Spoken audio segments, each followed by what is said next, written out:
You won't believe what I had to do to survive, and it nearly killed me.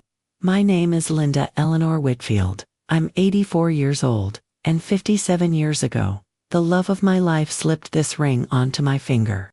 Today, I'm going to tell you why I had to take it off. And trust me, you're not ready for this story.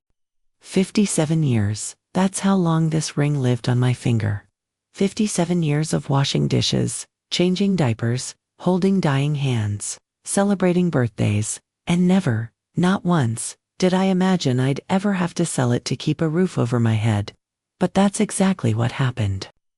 Let me take you back to the beginning, because this story, this heartbreak, it started with the most beautiful moment of my life. October 15, 1967, Clearwater Beach, Florida. I was 27, young and foolish, and so desperately in love with James Whitfield that I could barely breathe when he looked at me. We were walking on the beach, the waves crashing against the shore, and I could feel his nervousness through his sweaty palm. My Jimmy, my sweet, gentle Jimmy, who'd served our country in the Navy and worked with his hands at the shipyard. He was trembling like a leaf. "Linda," he said, and I'll never forget the way my name sounded on his lips that night. "Linda, I've been saving every penny for 8 months. He pulled out this little velvet box, worn at the edges, and when he opened it, I swear to you, I thought my heart would stop.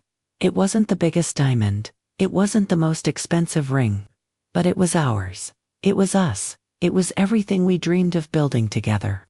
It's perfect, Jimmy," I whispered through my tears. "It's absolutely perfect. And you know what? It was perfect for 57 beautiful, heartbreaking, wonderful years. That ring, it became part of me. It was there when we said our vows at St. Mary's Catholic Church in Cedar Falls. When I wore my grandmother's altered wedding dress and felt like the luckiest woman in the world. It was there when I gave birth to our 3 children, Michael in 1969, Sarah in 1972, and our baby Tommy in 1975. God, I can still remember holding each of them for the first time. This ring catching the hospital room light as I traced their tiny faces with my finger. It was there through everything, the good times and the times that nearly broke us. The lean years, when James got laid off from the factory. I took night shifts at Murphy's Diner, serving coffee and pie to truckers at 3 in the morning. My wedding band would catch the fluorescent lights as I poured coffee, and it reminded me why I was doing it, for us, for our family, for our future. But the hardest test came when our Tommy, our sweet little Tommy, was diagnosed with leukemia at age 8.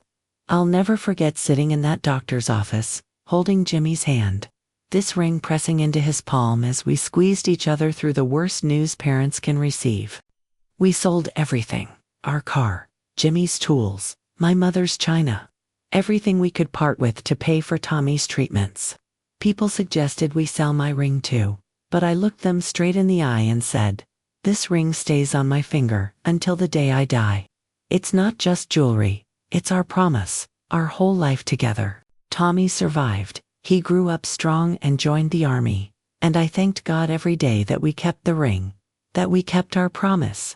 Tell me in the comments, have you ever had something so precious to you that you'd rather starve than give it up? I want to know your stories too. The ring was there for graduations, for my children's weddings, for the births of my grandchildren. It was there when we celebrated our golden anniversary, 50 years of marriage, and James kissed my hand and said, "Linda, this ring has been the luckiest thing I've ever owned, because it brought me you." It was there through the hardest years. When James was diagnosed with Alzheimer's in 2014, do you know what it's like to watch the man you love forget your name? Forget your face, forget the life you built together. But he never forgot this ring. Even when he forgot everything else, he would hold my hand and touch this ring and smile.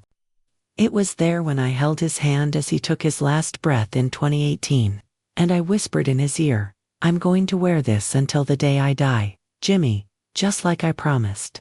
But life had other plans.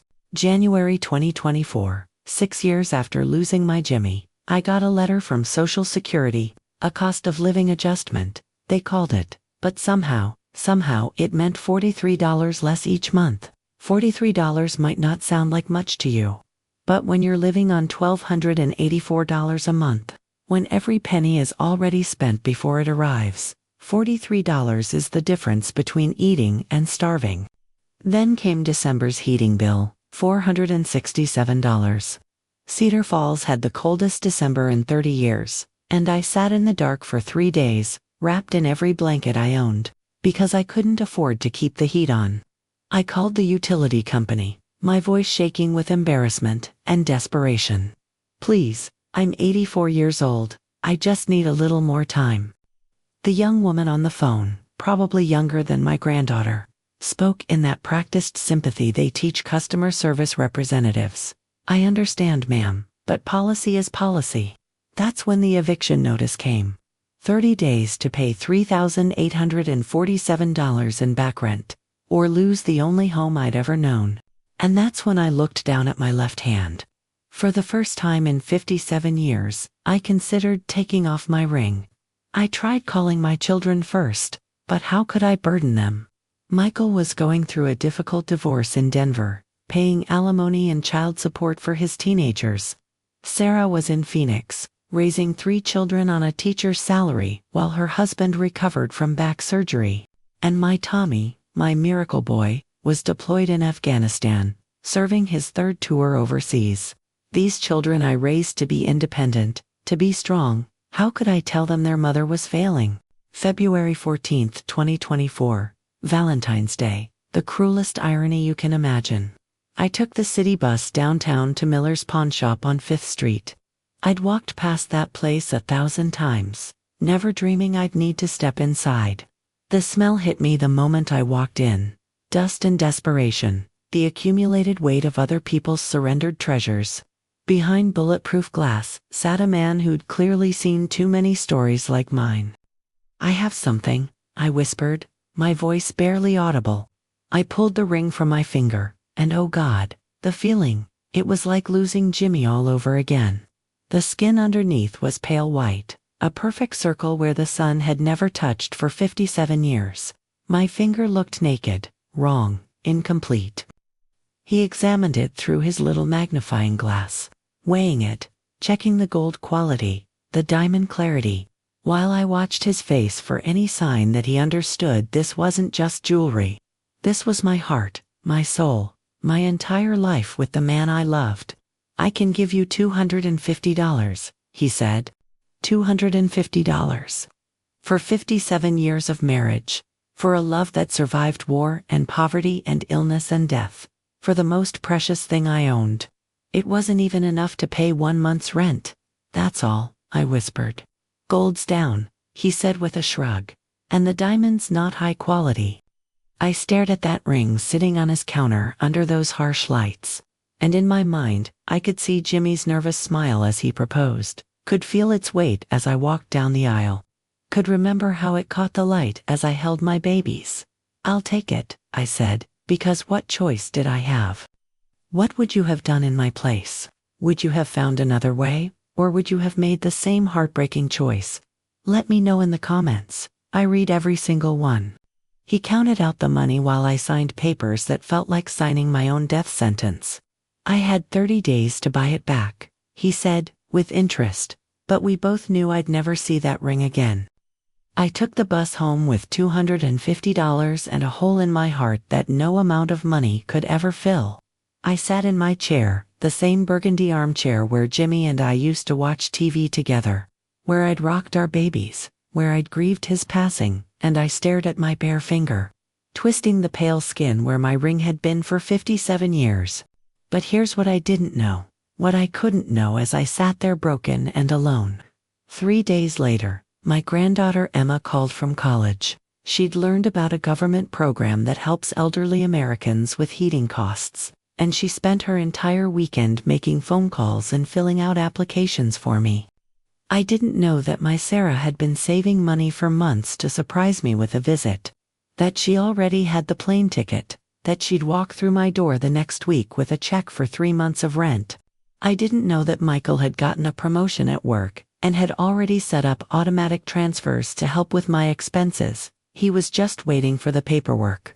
And I didn't know that my Tommy, My miracle boy, stationed thousands of miles away, would organize his entire military unit to fundraise enough money to buy back my ring and pay my bills for 6 months when his siblings told him what happened.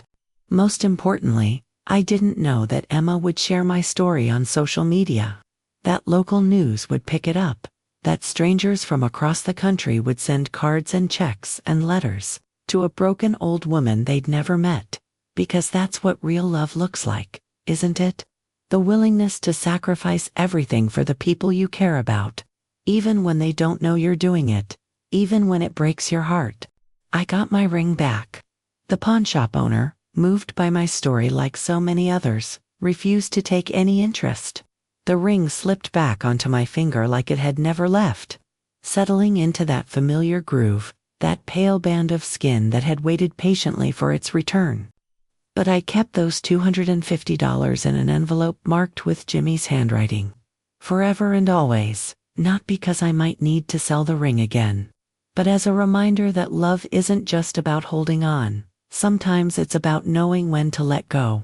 And sometimes, if you're very blessed, if you've lived a life full of love and sacrifice, sometimes letting go is exactly what brings everything back.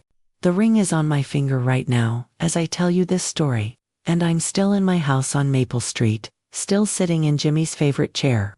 But now I'm surrounded by letters from people who heard my story, photos from my grandchildren, and the knowledge that I raised children who would move heaven and earth to care for me. 57 years on my finger, gone for 5 minutes, back where it belongs forever. Where are you watching this from? What's your story? I want to hear from you in the comments because every story matters. Every voice deserves to be heard. And maybe, just maybe, your words will touch someone else's heart, the way this community has touched mine. Because that's what real love does. It always finds its way home. Thank you for listening to my story. Thank you for caring about an old woman's heart. And remember, no matter how dark things get, love always wins in the end.